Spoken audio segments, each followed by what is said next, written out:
आज मैं आपको जापान की एक ऐसी अजीबोगरीब बैंक रॉबरी के बारे में बताने जा रहा हूं जिसमें एक शख्स हेड और कोट पहनकर पूरा का पूरा बैंक लूट लेता है, वह भी बिना कोई हथियार का इस्तेमाल करें और बिना किसी को बंदी बनाए। कहानी शुरू होती है 1948 में, पर उससे पहले हमें 1945 में जाना होगा, जब पूरी दुनिया में वर्ल्ड वॉर 2 चल रहा था, जिसकी वजह से अमेरिका जापान के शहर हिरोशिमा और नागासाकी पर न्यूक्लियर बॉम्ब गिराता है और इसके साथ साथ जापान की राजधानी टोक्यो के ऊपर भी कई सारे छोटे बॉम्ब गिराए जाते हैं। वर्ल्ड वॉर 2 में होने वाला यह आखिरी हमला था, जिसके बाद 1945 में जापान सरेंडर कर देता है, जिसके बाद अमेरिका जापान की बागडोर संभालता है। इस वॉर का जापान पर इतना गहरा और इतना बुरा असर होता है, जिसकी वजह से पूरे जापान में भुखमरी, गरीबी और बीमारियां फैलने लगती हैं और इसी तरह 3 साल गुजर जाते हैं। और फिर आता है साल 1948, जिसमें इन शातिर चोर बैंक को इस तरह से लूटता है जिसे सुनकर आप हैरत में पड़ जाएंगे। कहानी शुरू होती है 26 जनवरी 1948 की सुबह, जब जापान के इंपीरियल बैच में सभी लोग अपने अपने काम में व्यस्त हैं। उस बैंक में कुल 21 लोग काम करते थे, मगर उस दिन बैंक के 7 लोग तब यह ठीक ना होने की वजह से छुट्टी पर थे, जिनमें बैंक मैनेजर भी शामिल था। उसी दोपहर एक आदमी लंबा कोट और हेड पहने बैंक में दाखिल होता है और उसके बाएं हाथ पर एक बैंड बना होता है, जो कि यह बताता है कि वह एक सरकारी अधिकारी है। वह अपना इंट्रोडक्शन देते हुए यह बताता है कि वह हेल्थ मिनिस्ट्री से आया है और उसे बैंक मैनेजर से मिलना है, जिस पर उसे यह बताया जाता है कि बैंक मैनेजर तब यह ठीक ना होने की वजह से छुट्टी पर है और वह बैंक डेप्यूटी मैनेजर से मिल सकता है। डेप्यूटी बैंक मैनेजर से मिलने पर वह उसे बताता है कि वह एक डॉक्टर है जो अमेरिकन हेल्थ मिनिस्ट्री की तरफ से आया है और उनके हिसाब से इस एरिया में एक कुआं है, जिसकी वजह से लोगों को सिलीगुड़ीस नामक बीमारी हो रही है और कुएं से उड़ने वाली से लेकर डेस्क को इनहेल करने की वजह से लोग इस बीमारी का शिकार हो रहे हैं, जिसकी वजह से अमेरिकन हेल्थ मिल इस बीमारी पर बुरी तरह से लोग लगाने की कोशिश कर रही है और इसके लिए उन्होंने कुछ दवाएं भी बनाई हैं जो कि हर किसी को लेनी है और यह हेल्थ मिनिस्ट्री का ऑर्डर है। पहले तो डेप्यूटी मैनेजर उसकी यह बात सुनकर हिचकिचाता है, पर वह डॉक्टर डेप्यूटी मैनेजर को सबको दवा पिलाने के लिए राजी कर लेता है। वहां पर बैंक में मौजूद 14 लोगों के अलावा एक औरत और एक बच्ची भी थी, जो उसी बैंक में काम करने वाले एक शख्स के बीवी बच्चे थे। इसके बाद पैसेंजर सबको एक जगह जमा करता है, जहां वह डॉक्टर सबके सामने जापानीज कप्स निकालता है और उसमें दवा डाल देता है और साथ ही साथ यह हिदायत भी देता है कि जो दवा वह उन्हें पिला रहा है वह उनके दांतों को नुकसान पहुंचा सकती है, इसीलिए वह इस दवा को एक बार में ही पी जाएं। और इसी के साथ साथ वह सबको दवा पीने का तरीका भी बताता है और कुछ दवा एक कप में निकालकर खुद भी पी जाता है और उसे देख बैंक में मौजूद सभी लोग एक एक करके उस दवा को पी जाते हैं। पर कुछ ही देर बाद बैंक के कर्मचारी इस बात की शिकायत करने लगते हैं कि यह दवा उनके गले में बहुत जलन पैदा कर रही है, जिस पर वह डॉक्टर उन्हें यह बताता है कि यह दवा पीने के बाद ऐसा ही लगता है और कुछ देर बाद यह जलन अपने आप चली जाएगी। मगर उनके गले में जलन इतनी ज्यादा होने लगती है कि बैंक में मौजूद सभी लोग डेप्यूटी मैनेजर वॉशरूम की तरफ भागते हैं ताकि वह पानी पीकर और गोली करके उस जलन को कम कर सके। और यही मौका था जिसका वह डॉक्टर इंतजार कर रहा था। वो जल्दी जल्दी अपना सामान और वो जापानीज कप्स जिसमें सबने दवा पी थी उन सबको समेटने लगता है और कैशियर के डेस्क के पीछे जाकर वहां से 1,60,000 यह है एंड कैशोर 17,000 यह इनका चीक लेकर फरार हो जाता है, जिसकी कीमत आज के जमाने के हिसाब से लगभग $10,000 बनती है। अब इसके आगे जो हुआ वह दहला कर रख देगा। देखते ही देखते 15 मिनट के अंदर बैंक में मौजूद लोगों में से 10 लोग जमीन पर गिर जाते हैं और उनकी मौत हो जाती है, क्योंकि जो दवा डॉक्टर ने उनको पिलाई थी वो दवा नहीं बल्कि एक बहुत खतरनाक और असरदार जहर था। कुछ घंटों बाद जो लोग जिंदा बच गए थे वो बैंक के बाहर आकर जोर जोर से चिल्लाकर मदद मांगने लगते हैं। पुलिस को खबर मिलते ही वो मौका वारदात यानी बैंक पहुंच जाती है, जहां उन्हें पता चलता है कि कुल 6 लोग जिंदा बच गए हैं और उन्हें वहां से अस्पताल पहुंचाया जाने लगता है, जिसमें से 2 और लोगों की मौत रास्ते में ही हो जाती है और अब कुल 4 लोग जिंदा बचते हैं। पुलिस बिना देरी किए अपनी तहकीकात शुरू कर देती। और सबसे पहले पुलिस कुल 4 जिंदा बचे लोगों से उस डॉक्टर के बारे में पूछताछ शुरू करती है कि वो कैसा दिखता था, उसने क्या पहना था, वगैरह वगैरह। पर पुलिस को उस पूछताछ से कुछ खास नहीं मिलता और ना ही वह उस डॉक्टर से मिलते जुलते होली के आसपास भी पहुंच पाते हैं, सिवाय इसके कि उस डॉक्टर की उम्र 40 से 50 साल के बीच थी। और फिर तय की कार शुरू होती है क्राइम सीन की, जहां पुलिस 2 बातें नोट करती है। पहली यह कि वह क्रिमिनल वहां बहुत सारे पैसे छोड़कर गया था, जबकि वह पूरे पैसे ले जा सकता था, पर फिर भी नहीं ले गया। दूसरी यह कि उसने भी उसी बोतल से वह दवा यानी जहर पिया था जिससे बाकी लोगों ने पिया था, पर फिर भी उसे कुछ क्यों नहीं हुआ और वह भाग निकला। हालांकि पुलिस को अपनी तहकीकात में बाद में यह भी पता चलता है कि जो 17,000 येन का चीक वह डॉक्टर बैंक से लेकर गया था, उसे उसने यशोदा बैंक में कैश कराया था, जो इस घटना वाले बैंक से बस 3 किलोमीटर की दूरी पर था। पुलिस अपनी तहकीकात को आगे बढ़ाते हुए यशोदा बैंक पहुंचती है और वहां इस चेक को कैश कराने वाले की पूछताछ शुरू कर दी है। पर यहां भी उनके हाथ नाकाम ही लगती है, क्योंकि जो नाम और पता उसने वहां रजिस्टर कराया था वह फर्जी था। पुलिस को अपनी तहकीकात में एक और खुलासा होता है कि इस तरह की घटना पहले भी 2 और बैंक्स में हो चुकी है, जिसमें से एक घटना अक्टूबर 1947 में हुई थी। इस घटना से 3 महीने पहले वहां पर भी डॉक्टर बिल्कुल यही तरीका इस्तेमाल करता है और मैनेजर से बात करके सभी बैंक के लोगों को यह दवा यानी जहर पिला देता है।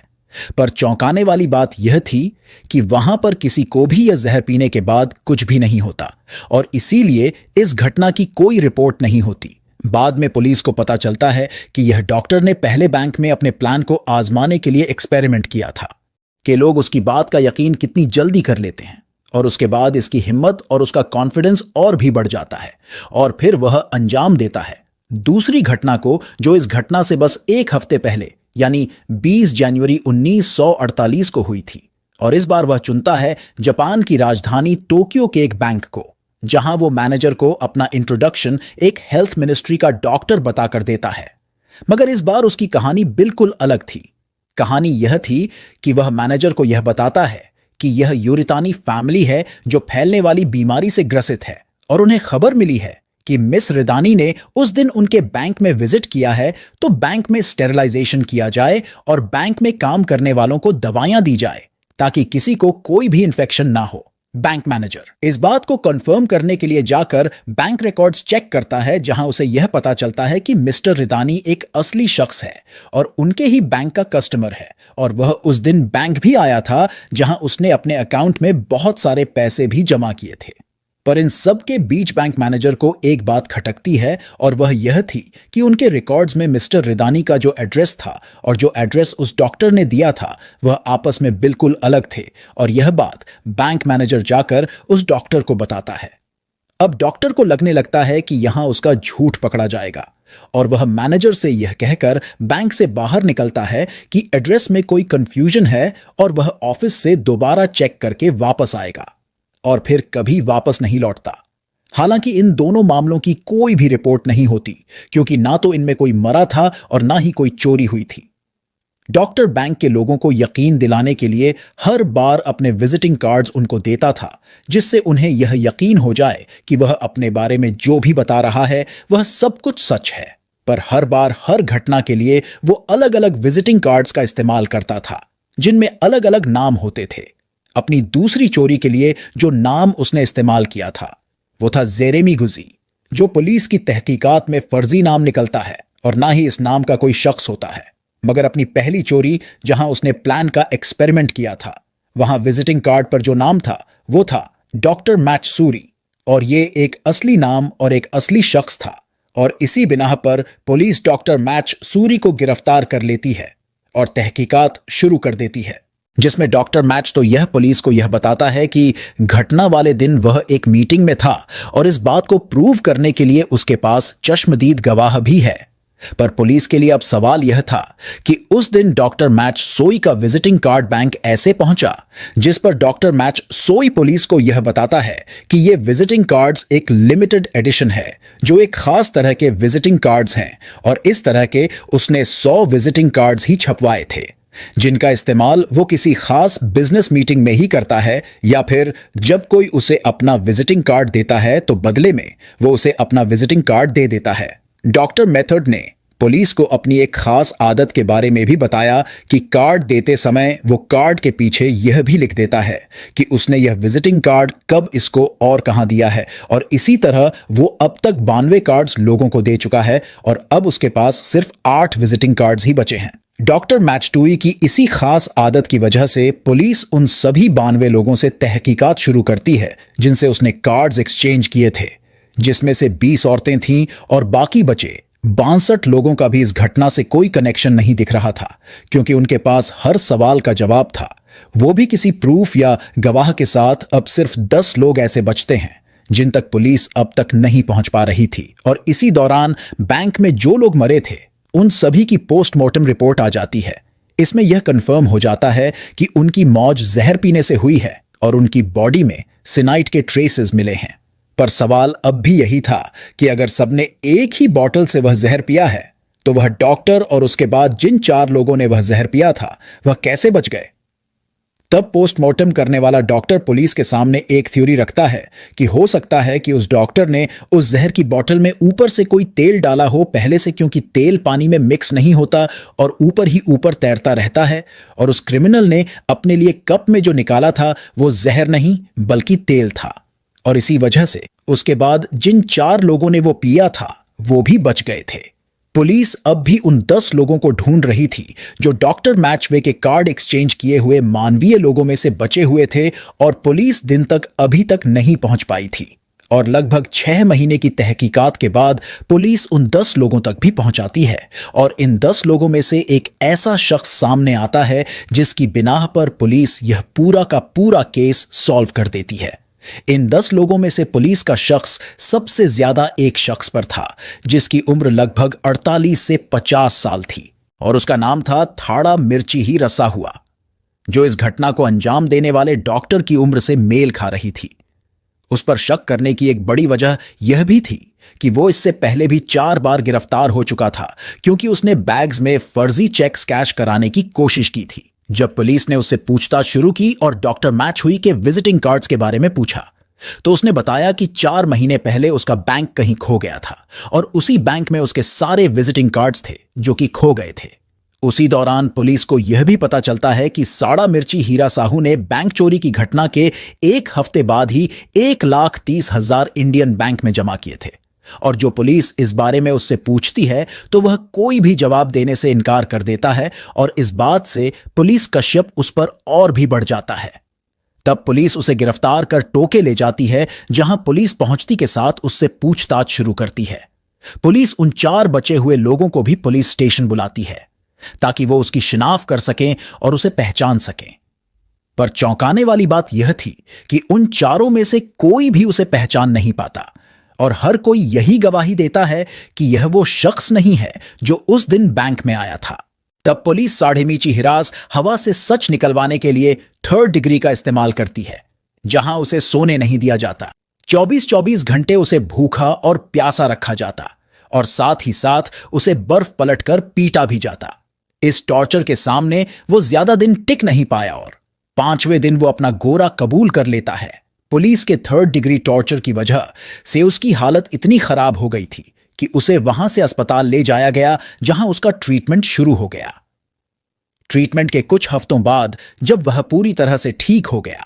तब कोर्ट में उसका ट्रायल शुरू होता है, जहां वह अपने दिए हुए बयान से मुकर जाता है और खुद पर लगे सारे चार्जेस को नकार देता है, और कोर्ट में यह बताता है कि उसे टॉर्चर करके जबरदस्ती उससे गुनाह को बुलवाया गया है, और कबूलनामे में जो सिन हैं वो भी नकली हैं और वो उसके सिन नहीं हैं। आपको बताता चलूं कि इस पूरे वारदात के दौरान इस्तेमाल होने वाला जो जहर था, पुलिस उसे पहले ही टोक्यो और कियोटो की यूनिवर्सिटी हॉस्पिटल भेज देती है रिसर्च के लिए, और ट्रायल के दौरान इन दोनों यूनिवर्सिटी हॉस्पिटल जो रिपोर्ट्स आती हैं वह सबके होश उड़ा देती हैं।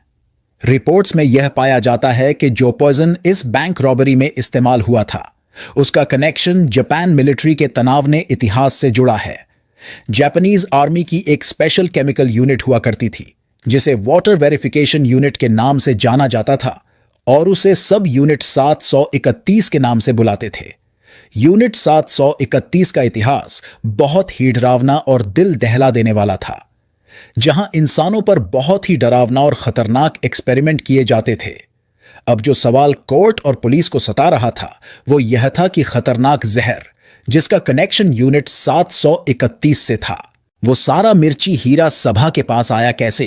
क्योंकि ना तो उसने कभी इस यूनिट 731 में काम किया और ना उसका यूनिट 7 स्वीकृत से कोई डायरेक्ट कनेक्शन था। तब कोर्ट एक थ्योरी पर पहुंचता है कि हो सकता है कि यह रॉबरी किसी सोल्जर या डॉक्टर ने की हो जो पहले यूनिट 731 में काम कर चुका हो, और एक थ्योरी यह भी थी कि अमेरिकन गवर्नमेंट साड़ा मिर्ची हीरा साबा को इसमें फंसाकर यह क्लोज करना चाहती है, जहां एक तरफ सड़ा मिर्ची अपने ऊपर लगे सभी इल्जामात को लगातार नकार रहा था, वहीं दूसरी तरफ जापान का जुडिशियल सिस्टम हर कबूल नामियों को पक्का सबूत मानता है, फिर चाहे वह किसी भी तरह से लिया गया हो। तब कोर्ट उससे फोर्स चीक जो उसने कैश कराने की कोशिश की थी